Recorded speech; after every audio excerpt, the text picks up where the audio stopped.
প্রিয় শিক্ষার্থীরা, আশা করি তোমরা ভালোই আছো। তো ফাকল অনলাইন স্কুলে আমি আজকে দশম শ্রেণীর বাংলাদেশ ও বিশ্ব পরিচয় বইয়ের দশম অধ্যায় টেকসই উন্নয়ন অভিষ্ট অর্জনে বাংলাদেশের চ্যালেঞ্জ মোকাবেলায় করণীয়।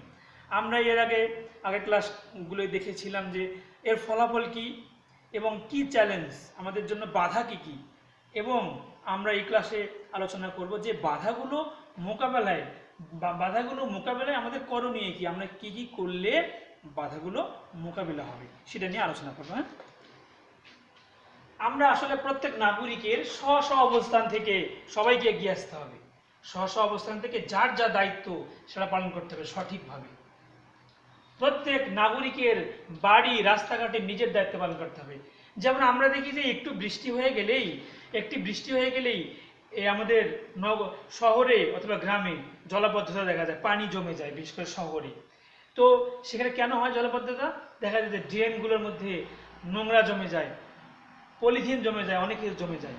কিন্তু এর জন্য কে দায়ী? আমরা নিজেরাই দায়ী, কারণ এই ড্রেনগুলো নোংরা আমরাই করি।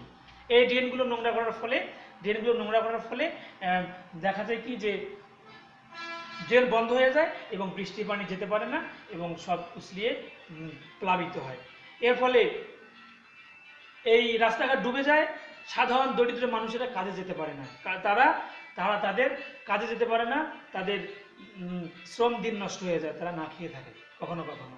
তো আমাদের এই বিষয়ে সজাগ থাকতে হবে। বৈষম্য সহনীয় পর্যায়ে নামিয়ে আনতে হবে। আমরা জানি যে ধনী গরিবের কি বৈষম্য, অর্থনৈতিক কি বৈষম্য।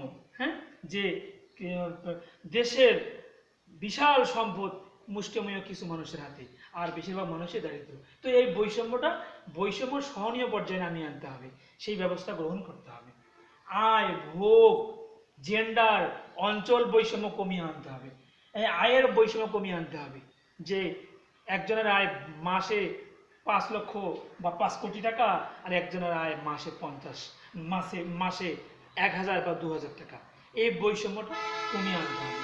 ভোগ, একজন অজস্র ভোগ করছে আর কেউ খেতেই পাচ্ছে না, এই বৈষম্য কমিয়ে আনতে হবে।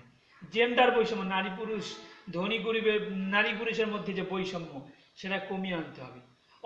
বিভিন্ন অঞ্চলের মধ্যে, বিভিন্ন এলাকার মধ্যে যে বৈষম্য হচ্ছে সেটাও কমিয়ে আনতে হবে। তাহলেই সম্ভব। এগুলো আমাদের চ্যালেঞ্জ। জলবায়ু পরিবর্তনের ফলাফল মোকাবেলা ও পরিবেশ সংরক্ষণ ও উন্নয়ন করতে হবে। আমাদের জলবায়ু পরিবর্তনের ফলে যে ফলাফল দাঁড়াচ্ছে, হ্যাঁ, সেগুলো আমাদের মোকাবেলা করতে হবে বিভিন্ন পাশে। জলবায়ু ফলাফল যেমন হঠাৎ বন্যা দেখা দিচ্ছে, সেটা মোকাবেলা করতে হবে। ঘূর্ণিঝড় দেখা দিচ্ছে বেশি, তারপরে খরা দেখা দিচ্ছে, এগুলো আমাদের মোকাবেলায় প্রস্তুত থাকতে হবে। পরিবেশ সংরক্ষণ করতে হবে, খুবই গুরুত্বপূর্ণ বিষয়। পরিবেশ সংরক্ষণ করতে হবে, সবার দায়িত্ব আমাদের। এবং সর্বোপরি পরিবেশের উন্নয়ন করতে হবে। কর্মসংস্থান ব্যবস্থা, সবার জন্য কর্মসংস্থানের ব্যবস্থা করতে হবে, সকল শ্রেণীর মানুষের জন্য। গ্রামীণ অর্থনীতির বিকাশ, গ্রাম যেহেতু কৃষি প্রধান আমাদের দেশ, আমাদের গ্রামীণ অর্থনীতি বিকাশ করতে হবে, বিকাশ ঘটাতে হবে গ্রামীণ অর্থনীতির, তাছাড়া সম্ভব নয়। গ্রামীণ অকৃষি খাতকে প্রাধান্য দিতে হবে। শুধু কৃষিখাত নয়, কৃষিখাত ছাড়া যে অকৃষি খাত রয়েছে সেখানে প্রাধান্য দিতে হবে।